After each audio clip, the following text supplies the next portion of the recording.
안녕하십니까, 김재화입니다. 네, 커뮤니케이션에서 가장 중요한 게 뭘까요? 말, 그렇습니다. 바로 말입니다. 참, 말이라고 해야 합니다. 말은 우리가 그 가축, 짐승 말을 말하는 거고요. 우리가 쓰는 언어는 말입니다.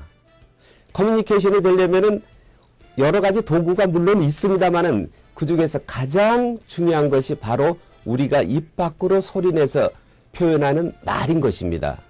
자, 그렇다 그러면은 스피치 종류와 그 다음에 그 중요성, 특성은 또 뭐가 있을지 그걸 한번 알아보는 시간을 갖도록 하겠습니다.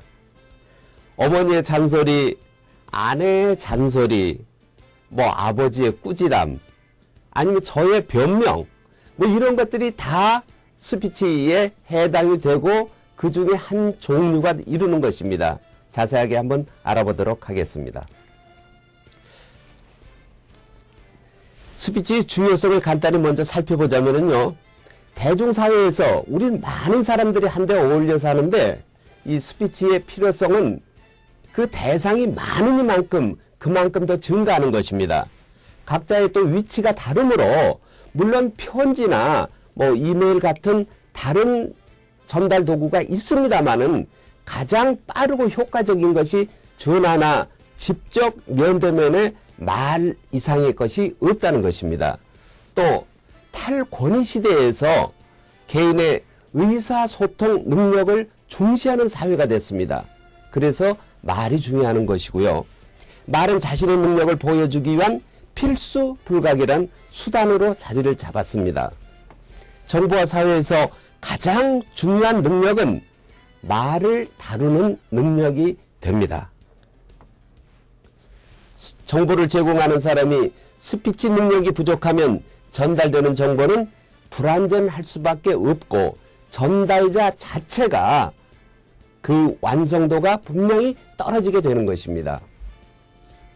흔히 우리가 스피치 하면은 한 사람이 여러 사람 앞에서 말하는 대중연설을 떠올리기 쉽습니다만은 물론 스피치에서 많이 이용되고 있는 방식이죠. 저 또한 그런 강의를 많이 합니다만은 그 외에 스피치는 여러 가지 다양한 형태를 띠고 있습니다.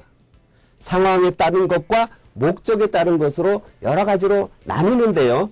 어떤 것이 있는지 한번 살펴보죠. 자, 먼저 상황에 따른 스피치의 분류입니다. 연사 중심적인 상황에서는 한 사람의 연사가 다수의 청중을 상대로 스피치를 실행하는 방식의 발표입니다. 이번에는 다수 연사가 참여하는 회의, 토론, 대담회, 쇼 등을 한 사람의 연사가 총괄 진행하는 것이죠. 여러분이 즐겨 보시는 텔레비전에 주말 정도에 많이 하죠. 그런 정치 또는 사회 이슈 문제들을 가지고 토론하는 그 토론 프로그램들이 바로 여기에 해당합니다. 기타 많은 사람들이 회의를 하면서 각자의 의견을 얘기하거나 쇼 같은 데서 연사로 참석해서 그 진행 규칙에 따라서 자신의 소견을 발표하는 그런 방식의 것이 있죠. 이것은 상황에 따른 스피치의 분류인 것입니다. 다음으로 목적, 내가 스피치를 왜 하는지, 이 말을 전달을 해서 어떤 이익을 얻을 것인가에 따라서 이 분류가 또 달라지기도 합니다. 먼저 연사가 청중을 설득하기 위해 실시하는 스피치를 우리가 흔히 설득 스피치라고 합니다. 이 후보자가 대중연설을 하는 것은 자신을 좀 알아달라라는 후보자가 바로 그 유권자들에게 자신을 간곡히 알리는 거 아니겠습니까? 바로 그런 것이 대표적인 거고요. 그 다음에 나는 이런 생각을 갖고 있습니다 라고 하는 소견 발표, 그리고 또한 면접 대상자들이 면접장에 들어가 가지고 심사위원 앞에서 저는 어떤 사람입니다, 제가 이 회사에 꼭 필요한 사람이니까 저를 뽑아 주십시오 하는 면접 대상자들의 응답이 바로 그 설득 스피치에 해당되는 것이죠. 그런가 하면은